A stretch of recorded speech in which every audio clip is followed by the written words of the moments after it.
Huh? Really? Vampire! We take your candy! Count Dracula. I am Dracula. And I bid you welcome, Mr. Hunt, to my house. Come in. Our first award goes to the vampire for most blood drained in a single evening. The strength of the vampire is that people will not believe in him.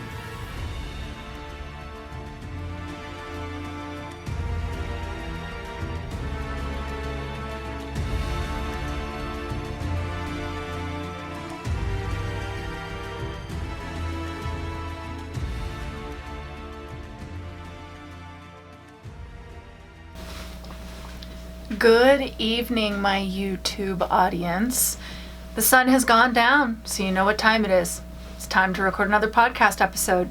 So I am set up and ready to go. It's been a day, so we will see how this goes. I am just going to not waste your time. We're just going to jump right into it. Here we go.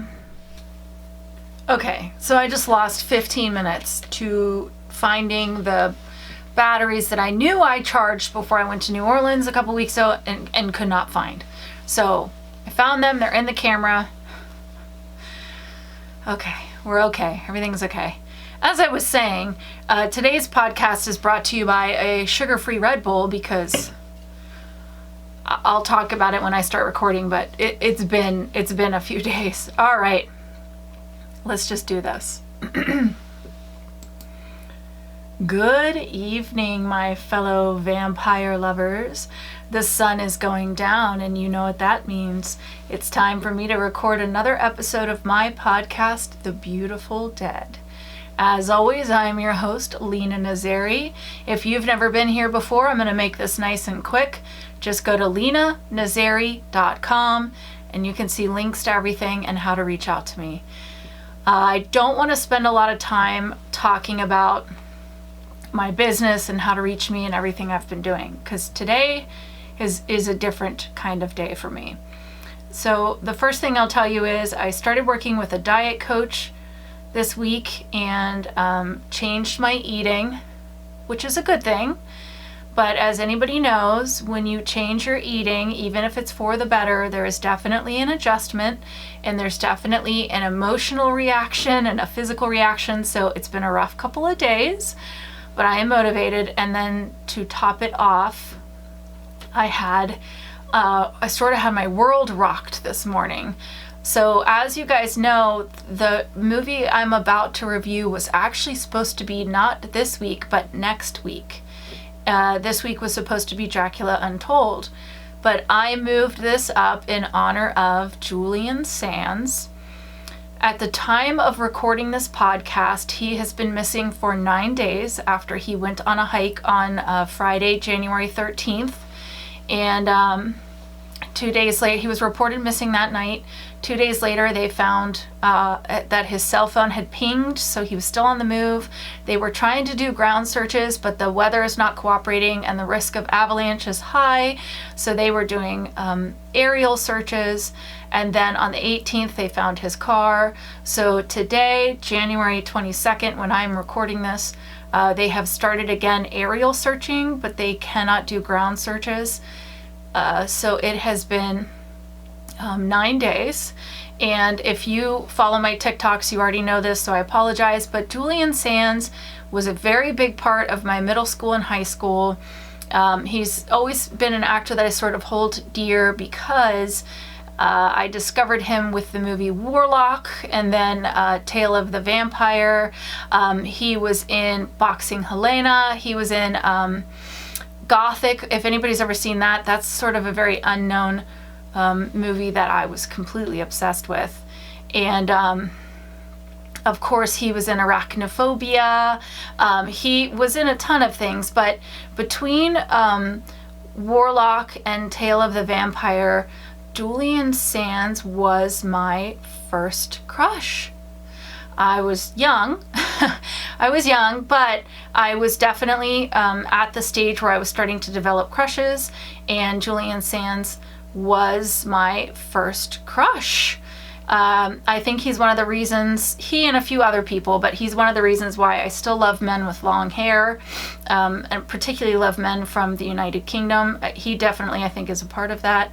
So I was watching this movie to do this review, and I was thinking, boy, I hope someday we cross paths at a con and I will get to tell him what a big impact he had on my life, and I would just love to meet him one day. So imagine how rocked I was this morning when I was searching for news to do my vampire news TikToks and found out that he is missing. So it's been an emotional day. So I pulled this to now. I want to record it while this is fresh in my brain, and I don't know what will have happened between now and when this episode drops in a week, but I will be talking about it on my TikToks and my Instagrams, and if there's any big developments between now and then, I will try and add it on to this episode. But so it was when I first heard, I was crying, so now I'm calm, but now I do want to go ahead and do this review sort of in his honor and the impact that actor had on young Lena when she was figuring out, that it was okay to love vampires and it's okay to be a witch and it's okay to do these things. And he was a part of that. So, okay, so this is for Julian Sands. Let's talk about Tale of the Vampire. This is a very relatively unknown movie. I'm actually surprised at how many people don't know, especially vampire lovers don't know about this movie. It came out in 1992, and I want to, let's go ahead and let's do the summary. Oh, if you don't know, massive spoiler alerts. I'm going to spoil everything. Let's go ahead and do the review. It's a little bit hard to follow, but I'm going to do the best I can. Alex is a vampire who still mourns the loss of his one great love. He spends his days in the library doing research. Anne Baker has just suffered the death of her boyfriend. Anne and Alex have crossed paths at this point in time because a mystery man in a hat gets Anne a job at the library, where Alex has been researching anything he can find in aged documents around a 19th century woman named Virginia Clem. There's a resemblance between Anne and Virginia, which Alex cannot help noticing, and the two become friends. The day after Alex kisses Anne for the first time, the mysterious stranger appears to warn her that Alex's love bite is actually the bite of a vampire. Anne goes to Alex's house, intending to kill him while he sleeps, but she instead asks him to make her a vampire. Alex refuses and disappears. Alex finds her lying on his bed, dead, wrapped in a red ribbon, with a thank you card to Alex from his undying love. The shadow springs, and it is the mysterious man. He impales Alex with a sword and finally identifies himself as Edgar Clem, Virginia's husband. Edgar is also a vampire, and he is the one responsible for Anne's death, amongst others. In addition, he reveals to Alex that he imprisoned Virginia in a lead box in the North Sea, where she is suffering as a vampire until the end of time. This is to be her punishment for betraying him. As Edgar bends to kiss Anne, Alex impales him with a pole and tosses his body into the river. Alex attempts to awaken Anne, to no avail. So let's talk about this. First off, we do have vampiric crossovers. My boy Julian was in this, as well as Death Rider in the House of Vampires and the show Blood Ties, if you remember that. I want to say that was like 2000, and I promise I'm going to cover it one day, but he was in the show Blood Ties. And interesting trivia, Julian Sands was Anne Rice's first choice for Lestat, but they wanted a bigger, they wanted an actor with a bigger box office power, so that was how it ended up going to Tom Cruise. But Julian Sands was the first choice. I did not know that. Okay. Relationship to humans. This is pretty classic in the fact that the vampires walk amongst humans unbeknownst to them. They look human, so you would never know. They really kind of keep themselves hidden. And when Anne is first told about vampires, as per the usual, she does not believe it in the beginning. Appearance, like I said, they look completely human. You would never know until they reveal themselves that they are vampires. Fangs. I am displeased to tell you that these vampires do not have fangs. So the first time I watched it through, I was like, am I seeing what I'm seeing? I watched it through again, and I am seeing what I'm seeing, which is Alex drinks from wounds that, like, he slits someone's throat and drinks, or they're hurt and he drinks. But he can bite the neck. It's just that he's using human teeth. So we do see a bite mark on a girl, and you can see that it's human teeth. We're assuming, of course, that he has some sort of like vampiric jaw strength, but I mean, it's really, it's soft on the neck. I don't know how strong your teeth would really need to be. But yeah, no fangs. Blood. We do see lots of blood. There's lots of blood in this one. We never really see him drink from animals, so I don't know that it has to be human. However, if you read a couple synopses that are online, it says Alex only drinks from animals. That is not true. That's absolutely not true. So I don't know where they're getting that. Food. We do never see them eat. He actually asks for Anne to make him a glass of vodka, but he never drinks it. So I'm assuming they don't eat and drink human food.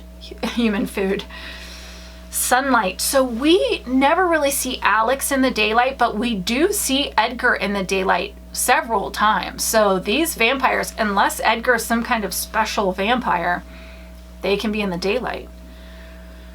Sleep. Alex sleeps in a bed, like I said earlier. It's like in a warehouse, and at the end of the bed, there's like big pillar candles, like the candles behind me, jammed into the end of the bed. So it looks very Phantom of the Opera. It's like very romantic, and I dig it. But, you know, he can really sleep anywhere he wants to. Holy items. This is actually never addressed. We never see this. I love those vampire movies. It's great for me. Those vampire movies where the vampire just explains the rules, boom, boom, boom, boom, boom. So it'll be like, garlic doesn't do anything, crosses don't do anything, we have to stay out of the sun. It's great for me when they explain it, but this is one of those movies, they don't do that for me, so I have to really watch and really break it down for you. The holy items is never addressed. Rules. We also never really see any rules. There's no discussion about they have to stay secret. They are secret, but there's no discussion of like they have to stay secret. We never see him in a mirror.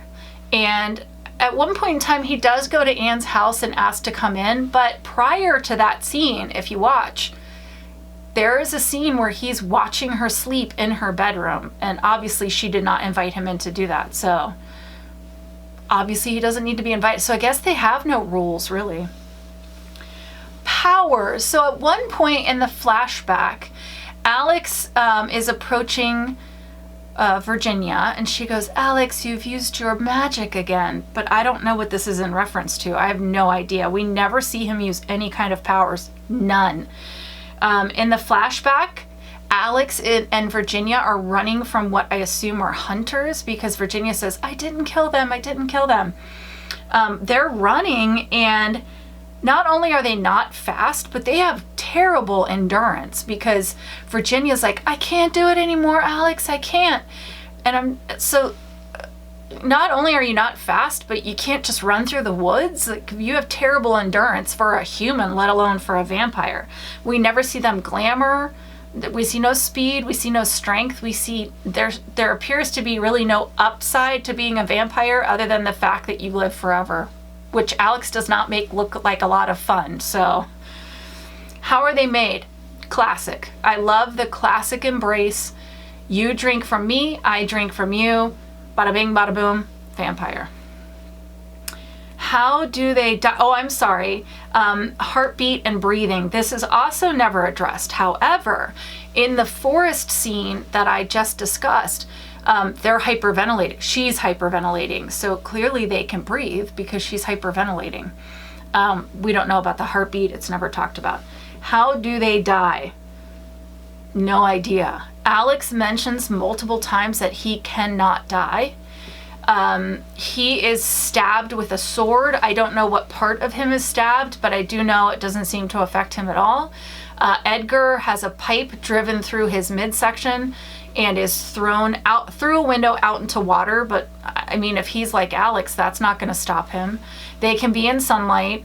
Virginia apparently has been living in a box in the bottom of the ocean for centuries. So maybe they can't die. I guess beheading, but we never see it, so I can't tell you that. Are they good or are they bad? Boring, but like we've talked about in so many things, you choose if you're going to be good or bad once you become a vampire in this universe. It's up to you. What do you want to do with your eternity? Do you want to do good things? Do you want to do bad things? That's entirely up to you. Tropes I love and tropes I hate. Okay. Tropes I love. We have it. One of my favorites right out of the gate. You know I have a love-hate relationship with this, but we have the scene where she cuts her finger. The vampire reacts to the blood. But unlike a lot of them where you see them sort of fight off their instinct to feed and hide themselves away, Alex pops that finger right in his mouth and starts to suck. So I was like, yes, that is how a vampire would react. And I loved it. Great. You love blood. There's blood in front of you. Enjoy the blood. Explain later. We also have one of my favorites, which is storytelling through flashbacks. That's one of the joys of vampires is if you have a vampire who's been alive 500 years, you get to show their 500 years through flashbacks, which is wonderful because you get to see, World War II and what were they doing in the Renaissance and what. So I very much enjoy that. So we got that as well. But their flashbacks are almost like a fantasy. If you guys have ever seen Legend with Tom Cruise and Tim Curry, it's very like that. It's almost a little bit like a fantasy world. Like I'm expecting fairies to show up or unicorns. But yes, they do flashbacks. Tropes I hate. I don't know if I've said this one yet, but I hate the trope where the vampire loves one and only one soul for all of eternity. The idea of, like, we see this in here. Alex has loved Virginia for centuries and will love no other and lives alone, just continuing to try and find her, and then comes across Anne, who looks just like her, and we think that she's sort of the reincarnation until we find out that no, poor Virginia is living somewhere in the Red Sea or whatever, and so it must be like a doppelganger, I guess. You guys know that from Vampire Diaries. So the idea of like, I'm living for eternity, but there's only one person for me, and unless that soul reincarnates, I'm alone forever. I don't like that trope. If you guys think it's romantic, great. We see it in Dracula as well with Mina, where Mina is sort of the reincarnation of his wife, is it Elisabetta? In Bram Stoker's Dracula, we see that one as well. Not a fan. Also, we all know this. I hate fangless vampires. I would rather you have a mouthful of fangs than no fangs at all. I hate the vampire with human teeth. Especially when you see the ones like they did this in AHS Hotel, where you have to like make a wound in order to drink. Boo. I want my vampires to have 2 sharp canines that are retractable. End of story. It's my podcast. It's my opinion. That's what I like. Okay, we're going to do it. We're going to do the ratings. How scary or evil are the vampires of Tale of a Vampire? So Alex is very hard to kill, apparently. He does get a point for that. He does kill and feed without, we never see him like feel guilty for killing and drinking from somebody. So there is that. He's not scary or evil though. That's the thing. He doesn't seem evil at all. He doesn't possess super strength or speed. He rescues this little girl from the forest and like takes her safely home, and he's not really like the mindless killer type. So Alex gets 2 out of 10 stakes to the heart for how scary and evil he is. Now Edgar gets a 5 out of 10 stakes to the heart because he locked Virginia in a box and threw her in the sea for eternity, all because she didn't want to be with him anymore. And he tracks Alex for centuries and then kills Anne just because she looks like Virginia and Alex is into her. Dude, what a dick. And then dresses her up, covers her in ribbons, and makes her like a gift. I mean, yeah, 5 out of 10. That's evil. That's some evil stuff. He needs therapy. How sexy or alluring are the vampires of Tale of a Vampire? I am only going to look at Alex here because Edgar is like a -2 in my book, okay? Now, Alex is a vampire. He is handsome. He will clearly do anything for the woman he loves. But we never really see any real sensuality from him. We see love, but not really sensuality. The only thing we see between him and Anne is like a makeout scene, and then that's ruined very quickly when he bites her lip or her tongue because she pushes him away, and then he's got a mouthful of blood. So not the sexiest of scenes by any means, and it's not like she is so drawn to him and he's so alluring that she doesn't even notice that he's bitten her. Like she kisses him and then she's done the second he starts any of that. So I have to be fair, and I have to give him the points that are calculated.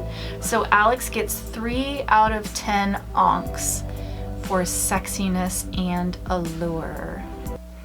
My thoughts. This movie came out in the early 90s. So for those of us who were around then, we were really just starting to see this sort of sensual vampire with a heart. The vampire romance was really starting to be a thing in the early 90s. It's the same time frame where we got Bram Stoker's Dracula, Interview with the Vampire, Subspecies, Innocent Blood, and we would get some spicier sort of like Skinamax vampire movies like Embrace of the Vampire, which you guys know if you listen to the pilot. So I see what they were trying to tap into with this movie.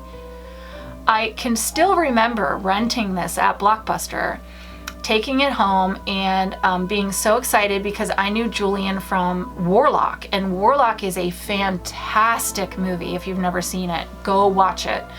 So I saw Julian is in a vampire movie, rented it, I think it was like 99 cents, got it home, went into my room where I had my mini TV VCR combo. Anybody who had one of those knows, fire. If I could ever get my hands on one of those. When I was at Monster Mania, the guys across from me had one, and I wanted to steal it. I was like, how can I steal this thing? I watched it in my room, and I was so intrigued by this fantasy of a vampire who's waited centuries for you and only you to love. Like you're fated to be. That being said, this is not a strong script by any means. The editing leaves a lot of questions for you. You're watching it and you're saying to yourself, like, what did I miss? Did I miss scenes? Did I miss information? Why is he acting like that? Why is she acting like that? Why is she responding that way? It's a very choppy editing, very choppy. I believe that Julian gave this role 100%.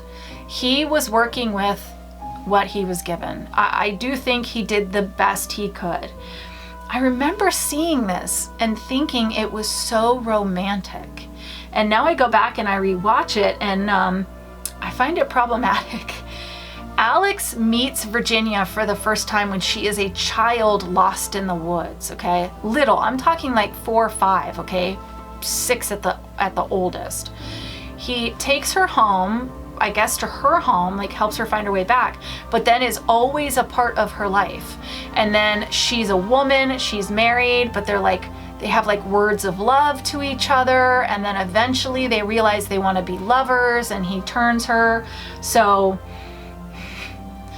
I understand when you are a vampire and you live forever, you are going to cross paths with someone that you knew as a child who is now an adult. However, Alex was in her life the whole time she's growing up. He's like a big brother father figure, and then all of a sudden they're lovers. So, I mean, I had a hard time getting past that. And oh, P.S., she's married on top of it. So this is one of those things I was talking about where I'm watching this movie and I'm like, did I miss a scene? Like what happened in between? How did we escalate? How did we go from a 2 to a 10 this quickly? What happened? So there we go. And then this poor woman is given the most extreme punishment just for loving him, which, by the way, he's like basically groomed her to love him. And so she gives into this love and wants to be with him forever. And then she gets thrown in a box in the ocean. She's still there in 2023. She's still chilling at the bottom of the sea. Just saying, okay? So the other thing I want to point out is that the chemistry between Alex and Anne just isn't there. There's not enough chemistry for me to believe that they are fated and that you would go through all of this to be together. Anne goes from like angry to laughing to begging to be a vampire in 0.5 seconds. It's all of it. She looks manic when the scene looks manic. So going back now and watching it, I mean, here's the thing. I bought it years ago. It's sitting in my Amazon Prime. I've watched it so many times over the years. It's one of those ones that I just kind of put on. It's in the background. It's nostalgic for me. But watching it as a reviewer and really breaking it down really did change the way I see it. And I love the idea of fated lovers, but I see all the problems that could arise from it. I mean, he waited like all that time to find her again, and she's dead like 2 days later. That sucks. So that is me reviewing Tale of a Vampire from 1992 with Julian Sands, who I can only hope will be found, can recover from whatever he has gone through. I really feel for his family right now. I'm doing everything I can to send, positivity and luck to them to find him and that he is okay. I will keep you guys updated as things happen. Who knows what will happen between now and the time this podcast uploads. Another week, I can only imagine. It's hard to even, as a nurse, I immediately started to think about what he has gone through, if he is still alive. And just, it absolutely breaks my heart. I would never want any human to go through that. But somebody who was a part of my life, and he doesn't know that, but was a big part of my adolescence and young adulthood. I don't know what to say, because it's somebody I don't actually know, but you feel like you know them, and the idea that you could be losing them, it's very surreal. So I want to end this podcast saying, please go hug the people you love, kiss the people you love, tell them you love them. Don't let stupid petty fights be between you. It's not worth it, because the next hour is not promised. Even vampires don't know that in the next hour they won't be destroyed. So there is no such thing as living forever. There is no such thing as I'll have more time to fix this or to say this thing. You don't know that. So I want to tell all of you how much I love you and how much I appreciate you. And I wish you wicked hugs and bloody kisses. Good evening.